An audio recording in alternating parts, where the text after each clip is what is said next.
Bienvenidos de nuevo a este espacio de entrevistas de la Fundación ORP Internacional. En esta ocasión llamamos de fundación a fundación. Hablamos con la doctora Eider Arenaza Urquijo.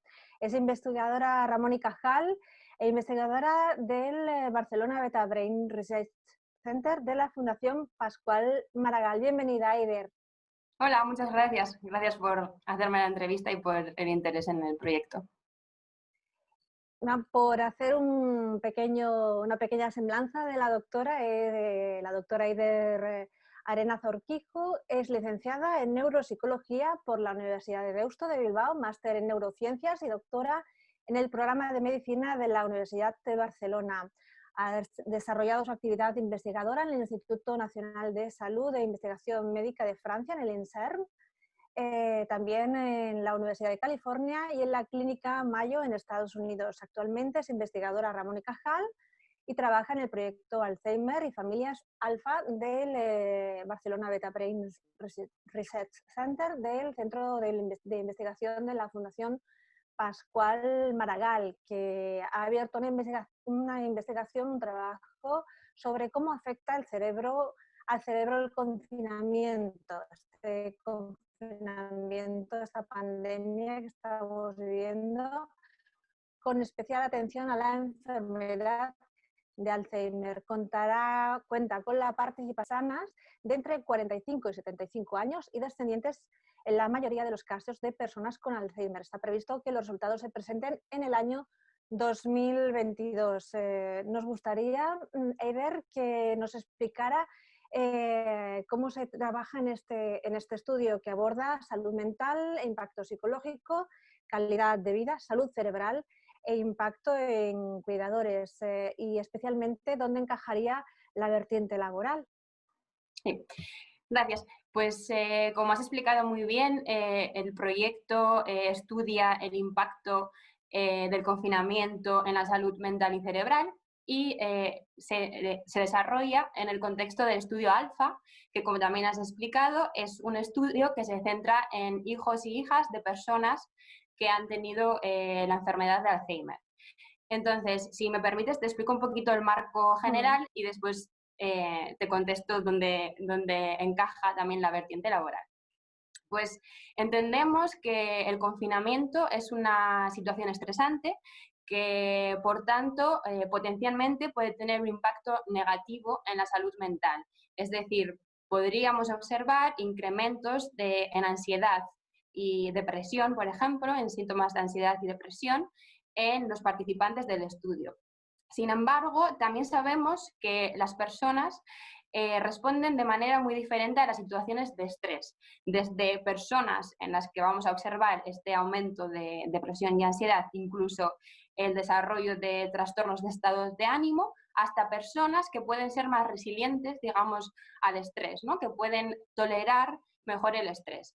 Entonces, ¿a qué se debe esta diferencia? Pues es algo que queremos entender en el estudio. Por una parte, tiene que ver con factores internos más personales, es decir, hay personas que tienen habilidades o estrategias para afrontar el estrés mejor, y por otra parte, factores externos, que aquí es donde entra la vertiente laboral, que tiene que ver con la situación externa en la que hemos vivido el confinamiento. Por ejemplo, el impacto del confinamiento no será igual en una persona que ha estado trabajando en comparación con una persona que ha perdido su trabajo o que le han realizado un ERTE o que quizás estaba buscando trabajo durante este momento. Entonces, esta parte más laboral, vertiente laboral, es uno de los factores de los que hemos recogido información y que creemos que puede modular este impacto. Esta vertiente laboral y también la preocupación económica que puede conllevar, que también lo preguntamos. También recogemos información sobre el entorno en el que se ha realizado el confinamiento, es decir, no es lo mismo si se ha realizado el confinamiento en un piso pequeño o en una casa, o si has tenido un espacio externo o no. También recogemos información sobre la situación del COVID-19, si las personas han estado enfermas o algún familiar, o si ha fallecido algún familiar, sobre el estilo de vida que hemos llevado durante el confinamiento, sobre también las preocupaciones, sobre todo que ocurrieron al principio del confinamiento, la preocupación en relación a tener acceso a productos de primera necesidad y también a productos de protección como mascarillas. Y bueno, pues y también un poquito sobre la carga de las tareas del hogar y los cuidados. Entonces, con toda esta información, pues queremos ver, ¿no?, qué factores o qué explica que el confinamiento, que el impacto del confinamiento sea más o menos negativo de una persona a otra. En general, la salud cerebral es uno de los grandes retos como un hecho limitante en el caso del confinamiento. ¿Qué se puede avanzar de quizás lo que nos pasa estructuralmente? Sí, considero que sí, tanto la salud mental y cerebral creo que van a ser grandes retos a partir de ahora y que van ligados, ¿no? Porque sabemos que sobre todo es importante en el contexto de nuestro estudio porque son personas que ya tienen un riesgo más elevado para desarrollar la enfermedad de Alzheimer, ¿no?, porque tienen historia familiar. Y sabemos que tanto la ansiedad como la depresión, que pueden aumentar durante el confinamiento, son factores de riesgo para desarrollar la enfermedad. Y creemos, o lo sabemos también, que aumentan el riesgo de desarrollar la enfermedad porque disminuyen la salud cerebral. Es decir, las personas que tienen ansiedad y depresión pueden tener partes del cerebro, puede hacer que su cerebro sea más vulnerable, y entonces en el caso de que se comiencen a dar cambios patológicos en el cerebro, pues ese cerebro será más vulnerable, será menos capaz, digamos, de tolerar tendrá menos recursos para tolerar mejor esta patología. Por tanto, la salud mental y cerebral van de la mano y son muy importantes para entender el riesgo de desarrollar enfermedad de Alzheimer y sobre todo en el contexto de nuestro estudio. Usted comentaba antes la importancia, el impacto del estrés. El estrés crónico se ha relacionado con un mayor riesgo de padecer Alzheimer. Sí. Y dentro de lo que es el estrés crónico hay diferentes tipos de estrés. Por ejemplo, el estrés financiero que está aflorando de manera significativa, no solo en el confinamiento, sino en la desescalada. Y bueno, se prevé que en los meses venideros también es un aspecto que incide de manera relevante en ese estrés crónico. Hay una manera de valorar qué tipos de estrés son los que más nos impactan o depende únicamente de la persona. Sí, pues como comentaba anteriormente, depende mucho de esto también habilidad individual, ¿no?, de la persona. Porque como comentaba al principio, ante la misma o la misma situación estresante, el mismo estrés, las personas podemos reaccionar de manera muy diferente. Entonces sí que hay esta vertiente individual que es importante. Al fin y al cabo, lo que digamos que afecta negativamente al cerebro es que haya una respuesta fisiológica al estrés continuada. Es decir, cuando hay una respuesta a estrés continuada, en el cerebro se libera una hormona, la hormona del estrés, el cortisol, que cuando se produce de manera continuada produce un daño en una estructura cerebral, en el hipocampo, que es central para la memoria. Y por tanto, cuando hay esta respuesta fisiológica continuada, crónica, es cuando se da un daño cerebral. Y esta respuesta, como comentábamos, tiene que ver mucho con cómo la persona afronta las estrategias de afrontamiento de la persona al estrés y no solamente con el estresor objetivo, digamos, con la situación objetiva que se da. Por tanto, en el estudio recogemos esta información, recogemos información sobre la resiliencia al estrés y cómo las personas tienen diferentes estrategias para afrontar el estrés, y vamos a considerar o vamos a intentar responder a esta pregunta desde esta perspectiva, considerando también las diferencias individuales. La Fundación Pascual Maragall trabaja sobre todo en clave de investigación y foco en la detección temprana, prevención del Alzheimer en especial. se sabe que el cerebro puede estar enfermo incluso unos 20 años antes de comenzar a mostrar síntomas. Esto afectaría incluso, pues, normalmente a la etapa laboral. ¿Es un campo de estudio pues, la posible detección temprana de demencias tipo Alzheimer en el trabajo? El trabajo de la Fundación ORP se focaliza especialmente en la cultura preventiva, ¿no? Y lograr empresas saludables que pongan el foco en la salud y la seguridad de los trabajadores e incluso la detección temprana de patologías es un área de interés en especial, y es uno de los motivos por los que pues, hemos contactado con la Fundación Pascual Maragall, porque el cerebro es uno de los motores del trabajo. Entonces, ¿qué nos podrían avanzar sobre cómo se puede trabajar y estudiar la demencia en el ámbito laboral? Sí, sí, pues como has dicho muy bien, los cambios asociados con la enfermedad de Alzheimer ocurren muchos años antes, es lo que llamamos la fase preclínica, porque todavía no hay sintomatología, sin embargo sí que vemos cambios cerebrales, y de hecho el estudio alfa, esta es, digamos, la base para, ¿no?, que dio comienzo al estudio alfa, es decir, estudiar a personas que tienen más riesgo porque tienen historia familiar, pero que son jóvenes, ¿no?, porque relativamente, ¿no?, mediana edad, a partir de los 45. Entonces, ¿cómo lo estudiamos? Pues por una parte desarrollamos biomarcadores de la enfermedad, es decir, indicadores objetivos que podamos medir que nos permitan detectar cambios emergentes, incipientes, que estén asociados con la enfermedad. Estamos hablando a veces de cambios sutiles y, por tanto, pues hay un trabajo, ¿no?, de desarrollo de biomarcadores para la enfermedad.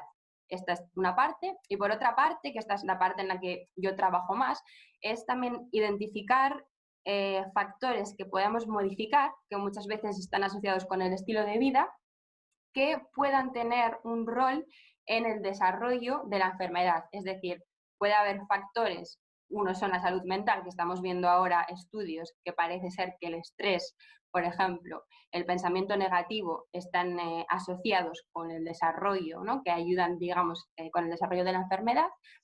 Y por otra parte, factores de vida, digamos, o hábitos de vida saludables que también pueden estar relacionados con el desarrollo de la patología, por ejemplo, el ejercicio, el sueño, la actividad mental. O sea que digamos que estas dos vertientes, ¿no?, son las principales dentro del estudio alfa. Por una parte, el desarrollo de biomarcadores, por otra parte, la identificación de factores modificables, estilos de vida que puedan ayudarnos a prevenir y también a desarrollar intervenciones, a desarrollar programas de prevención.